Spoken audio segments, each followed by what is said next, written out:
Happy Holidays 2024 from the short story universe.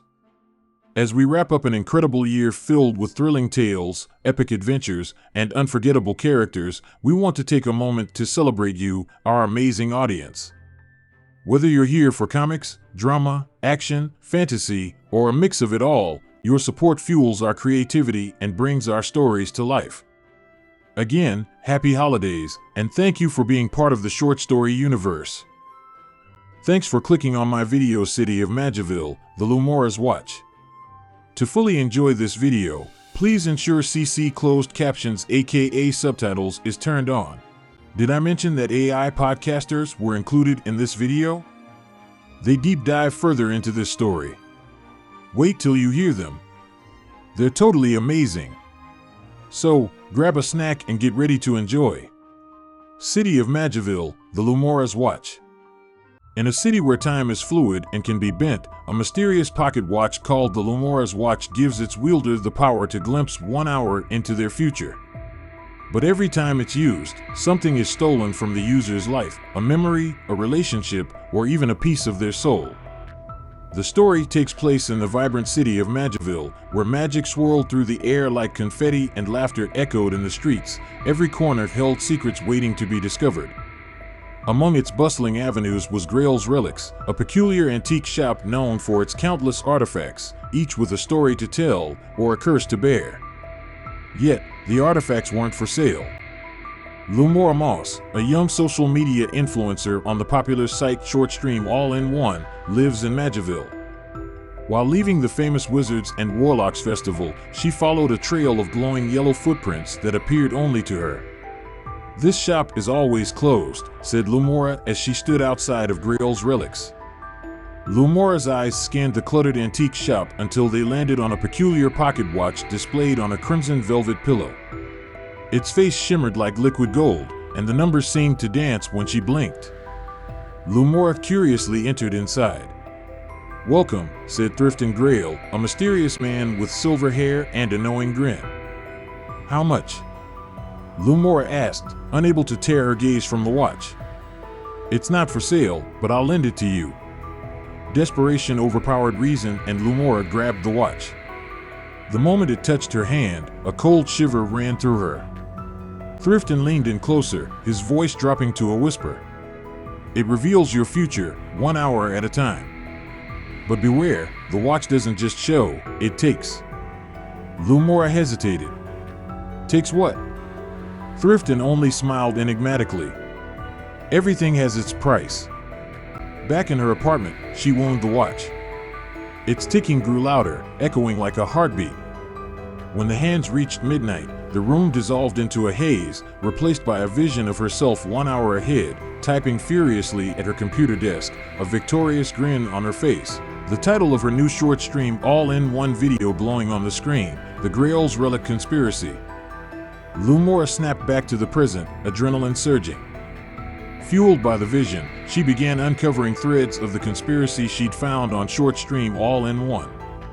But as she learned, she noticed something strange. A framed photo of her parents on her desk was now blank. Confused, Lumora wound the watch again. Another glimpse. This time, she saw herself going viral on Shortstream All-in-One. Yet, when she returned to reality, she found her phone's contact list empty, her closest friends and family erased from memory. Realization struck like a thunderclap. The watch wasn't just showing the future, it was consuming her past just as Thrifton hinted it would. Lumora hesitated. Exposing Grail's relics was in her grasp, but what would be left of her if she went further? With trembling hands, she wound the watch one last time. The vision was indistinct, but one thing was clear. Her name was etched in a world news headline, accompanied by a profile picture of her with haunting emptiness in her eyes. When the clock struck 1, its ticking ceased, and the room fell silent. The next day, Lumora returned the watch to Grail's Relics. "Nothing but 5-star reviews for this shop on Shortstream All-in-One," said Lumora. "I never purchased a personal computer, and I know little about the World Wide Web," said Thrifton as Overdue popped up on his magical wristwatch. "It's totally the best site that combines all social media and Amazon," said Lumora. Guess I'll have to check out this short stream all in one, said Thrifton as he changed the front door sign to closed. I mean, this city is filled with fake magic. It's fun to watch, but clearly, it's mostly just entertainment. One last question, asked Lumora. Sure, said Thrifton. What's the name of the pocket watch? Asked Lumora. It's called the Lumora's watch, said Thrifton. Wait, what? Said Lumora. You don't choose the relic. It chooses you, said Thrifton as he smiled faintly. If you don't return it, said Lumora. Then I'll pay you an overdue visit, said Thrifton.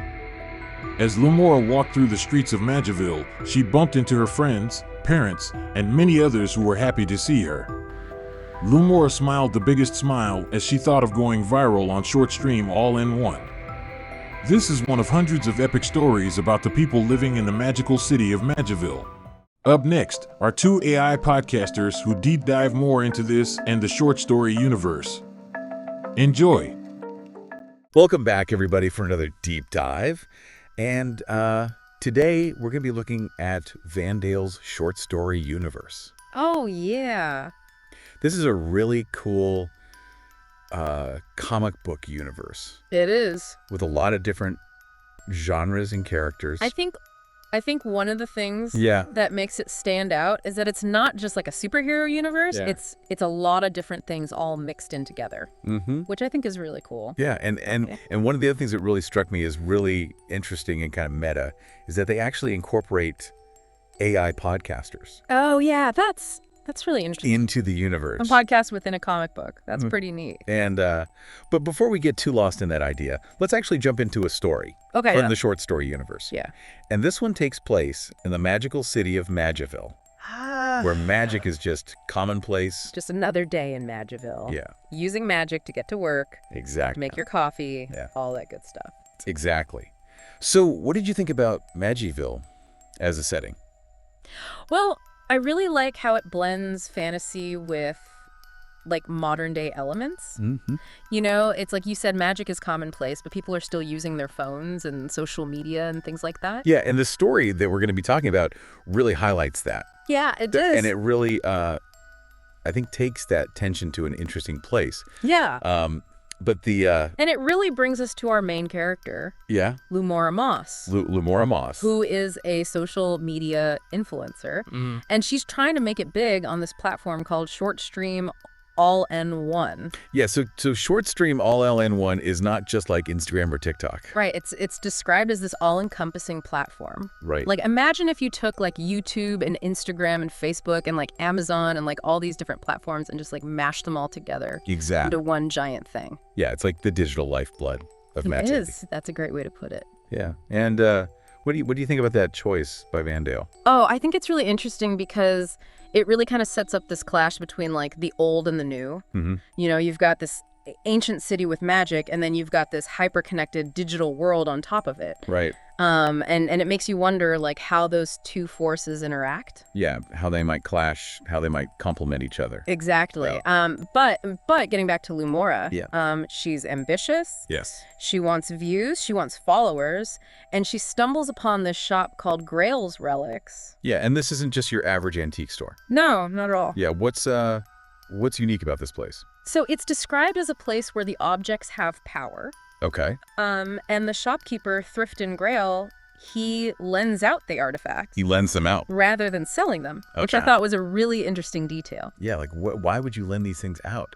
Well, it makes you wonder, you know, is it because they're too powerful to be owned by just one person? Maybe there's some kind of like responsibility or like a danger Yeah. involved. It's like they have a life of their own Exactly. that you shouldn't try to contain. Yeah, and it's during this like bustling Wizards and Warlocks festival that Lumora is kind of drawn to this shop.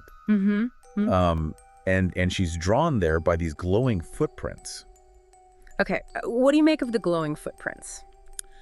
I mean, it's a really cool visual, Yeah. but it also makes you wonder, is it just a visual quirk or is Vandale hinting at something deeper here? Yeah, I'm leaning towards something deeper. Sure. I feel like it's too deliberate. It's too deliberate. Yeah, it's too deliberate to be just a random detail. Yeah, it's like fate Yeah. or magic itself is kind of Yeah. guiding her towards this encounter. Right, yeah, exactly. And when she's inside the shop, Mm-hmm. her eyes are immediately drawn to this one object. Right to the Lumora's watch. Yes. And it's described as having this liquid gold face. Yes. With these numbers that are dancing. They're alive. Yeah, they're alive almost. Yeah. Almost alive. Yeah. And you can tell from the way it's described that it just radiates this mystery. Oh, yeah. It's captivating. Yeah, and her first instinct is to ask how much it costs. Of course. Yeah. You know, she's an influencer. She's Oh. used to like seeing something shiny and wanting to own it. Right, to show it off. To show it off, exactly. Yeah, but Thrift and Grail kind of throws her a curveball. Yeah, he does. He says that it's not for sale, but he'll lend it to her. Yeah. So what do you think about that? Well, it goes back to that idea of like these objects having power. You know, and maybe they're not meant to be owned. Maybe there's a reason why he lends them out instead of selling them. Yeah, is Thrift and Grail just eccentric? I don't know. I think there's more to it than that. Yeah. I think there's a sense of responsibility there. Like, he understands the power of these objects, and he doesn't want them to fall into the wrong hands. Right, and that's where the real intrigue begins. Yes. Because Thrifton warns her. He says that the watch can show her the future, The future. but it comes with a price. A price. He says it doesn't just show, it takes. Ooh, that's ominous. Yeah, it's a very chilling statement It is. that kind of sets the stakes for the whole story. Yeah, it really does. And what do you make of that warning? I mean, on the surface, it sounds like some kind of magical bartering. Yeah. You know, you get to see the future, but you have to give something up in return. Yeah. But I think there's a darker implication there. Like, the watch is feeding on something, Right. taking something from you Yeah. in exchange for these glimpses. Right. And Lumora, at least at the start, doesn't fully grasp the weight of that warning. No, she's too focused on her ambition. Right. She wants to make it big on short stream, all in one, Mm-hmm. and she's willing to take risks. Yeah, she's not really thinking about the potential consequences. Not really. Yeah. So she goes back to her apartment, She doesn't. lines the watch, Lines it up. and experiences her first vision.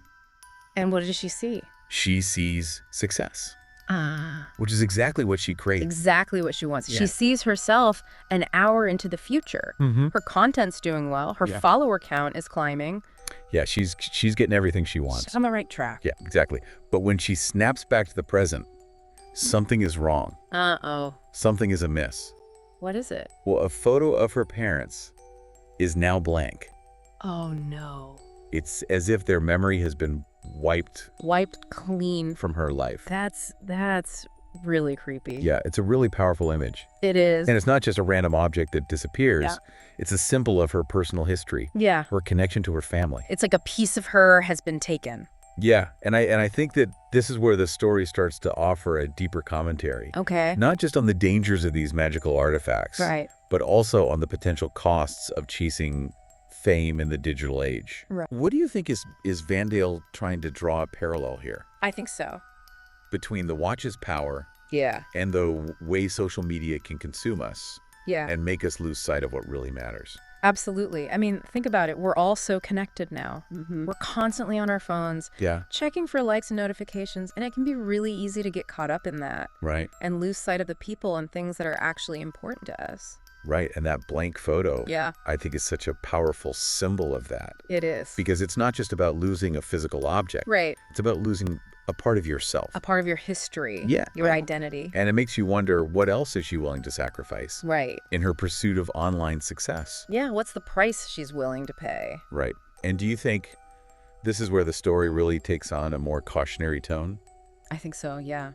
A warning about the allure of quick rewards and the potential for losing ourselves in the process? Definitely. Yeah, I think that's a really important message. Yeah. Especially in today's world. Yeah, I agree. It definitely gets more intense, doesn't it? Mm-hmm. As she keeps using the watch.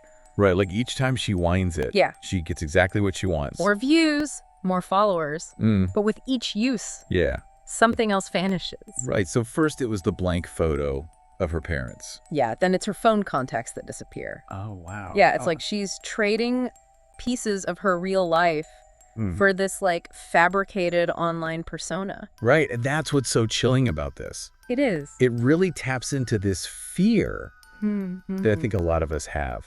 Yeah. about social media. About getting too caught up in it. Yeah, about the constant need for validation. The pressure to like present this perfect image. And the story is like taking those anxieties and amplifying them. Yeah. And showing you like a tangible consequence Right. to that obsession. And even as these memories are being erased, Yeah. Lumore just keeps wanting more. She does. She's fixated on that next level of success. Right. Do you think that speaks to the power of ambition? Absolutely. I mean, ambition can be a powerful force. It can drive us to achieve great things, but it can also blind us to the potential costs. Yeah, to what we might be sacrificing along the way. Exactly. And I think what's interesting here is that Lumore is not battling some like external villain. Right. Right? It's all internal. Internal conflict. Yeah. She's wrestling with her own desires. Right. Her own values. I think that's something we can all relate to. Oh, absolutely. Lovely, in a way. Yeah, we've all had to make tough choices. We've all had to weigh the pros and cons. Yeah, where do we draw the line? Exactly. Right. And it gets even more intense Oh, yeah. when she winds the watch for that third time. We're the third time. Okay. And this time the vision is blurry, Blurred. almost obscured. Okay. But she sees her name Her name. in a world news headline. So she's achieved global recognition. Yeah, she's at the pinnacle of fame. Wow. But there's something off about the image. Like there's this emptiness in her eyes, Oh, that's creepy. this hollowness that's just chilling. Yeah. And what do you make of that final vision? I think it's a warning. Mm-hmm. It's showing her what she might become Yeah, if she continues down this path. right. Like even if she achieves everything she wants, Yeah. she might lose herself in the process. Right. She might achieve all this external validation, Mm-hmm. but at what cost? Right. Like, is it really worth it? Exactly. It raises that question of what is true success? Yeah. Is it just about fame and recognition, or is it about something deeper? And I think that's a question that Lumore really has to grapple with. Yeah, she does. And she has to make a choice. And what does she choose? She chooses to return the watch. She returns it. Yeah. Back to Thrift and Grail. Wow. Yeah. What do you think about that choice? I think it's a powerful moment. Mm-hmm. It's like she realizes that the price of her dreams is just too high. She's not willing to sacrifice everything. Right. She's not willing to lose herself. Exactly. She chooses to reclaim her past, her connections, over this potentially empty future. And it's a really powerful statement about the importance of human connection. It is. I think, Yeah. you know, those things that really give our lives meaning. The things that matter. Yeah. And it's interesting because she doesn't lose her ambition. Right. She still wants to succeed on short stream, but she's approaching it differently now. Right. She's not willing to take those shortcuts anymore. Exactly. She's learned her lesson. Yeah. She's learned that the journey is just as important as the destination. And that the people in her life are more valuable than any amount of online fame. Right. And then we get this really interesting reveal. Oh, yeah. Tell me about it. When she returns the watch, Thrift and Grail reveals that he doesn't use computers He doesn't. or the internet. Wow. He's completely disconnected from the digital world. So he's like the opposite of Lumora. Yeah, it's this stark contrast, Yeah. right, between these two characters. Living in the same city, Mm-hmm. but existing in totally different realms. Yeah, and it makes you wonder what Vandale is trying to say here. Yeah. What's the message? Is it about balance? Like finding a way to bridge the gap between these two worlds. Or maybe it's a critique of our reliance on technology. Right. A reminder of the things we might be losing Yeah. in this digital age. And it gets even more intriguing. Oh, how so? Thrift and Grail reveals the watch's name. Okay. It's the Lumora's watch. It was named for her? Yeah, Like it was meant for her? it was made for her. Wow. Almost as if she was destined Oh. to encounter this artifact, Yeah. to face this dilemma. And to ultimately make the choice that she did. Right. And that raises so many other questions. Yeah, like was she really in control of her actions? Was she being manipulated By the watch. by the watch, by some other force? Yeah. And it really makes you question free will. Versus destiny. Yeah, like, are we really making our own choices, or are we just playing out some predetermined role? That's a big question. It really makes you think, doesn't it? It does. About whether we're really in control. Yeah, like, do we actually have free will? Or are we just puppets, dancing on the strings of fate? And I think that's a question that really lingers. It does. After you finish this story. Yeah, you keep thinking about it. Because it's not just about Lumora. Right. It's about all of us. It's about our own lives. Right. And the choices that we make, Yeah. Are we really making them, or are we being influenced By forces beyond our control. by something else? Yeah.